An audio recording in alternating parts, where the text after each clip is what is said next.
পরিচিত এক বাস স্ট্যান্ডের চারপাশ তখন লোকে লোকারণ্য। মাঝবয়সী এক যুবককে জড়িয়ে ধরে অঝরে কাঁদছেন ষাটোর্ধ্ব এক বৃদ্ধা। পাশেই দাঁড়িয়ে ক্ষোভে ফেটে পড়ছেন বৃদ্ধার স্বামী ও সন্তান।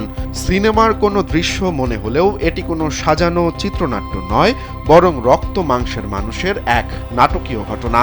৩৫ বছরের প্রেমিকের হাত ধরে ঘর ছাড়ার আগেই ধরা পড়লেন ওই নারী।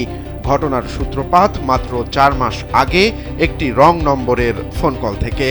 ভুল করে ফোন ধরেছিলেন ৩৫ বছর বয়সী যুবক ভাকিল মিশ্র। সেই আলাপ গড়ায় বন্ধুত্বে, তারপর উথাল পাথাল প্রেম।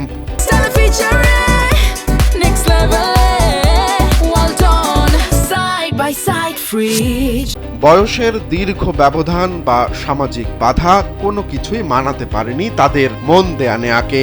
ওই নারীর দাবি, তারা ইতোপূর্বে লুধিয়ানায় গিয়ে একে অপরকে বিয়েও করেছেন, কিন্তু ধরা পড়ে গেলে ঘর বাঁধার সেই স্বপ্ন শেষমেশ ধূলিসাৎ হলো গত রবিবার। চাঞ্চল্যকর এই ঘটনাটি ঘটেছে ভারতের বিহার রাজ্যের বাঁকা জেলায়।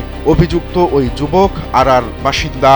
ঘর ছেড়ে পালানোর সময় অমরপুর বাস স্ট্যান্ডে তাদের হাতে নাতে ধরে ফেলেন বৃদ্ধার স্বামী ও ছেলে। জনসমক্ষেই প্রেমিককে বেধড়ক মারধর করেন ক্রুদ্ধ স্বামী।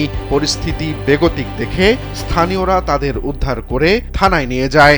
বর্তমানে পুলিশ পুরো বিষয়টি নিয়ে তদন্ত শুরু করেছে। এদিকে অসম প্রেমের ভিডিও এখন নেট দুনিয়ায় রীতিমতো ভাইরাল। নেটিজেনদের কেউ কেউ বিষয়টিকে মজার ছলে দেখলেও প্রকাশ্যে মারধরের ঘটনায় নিন্দাও জানিয়েছেন অনেকে।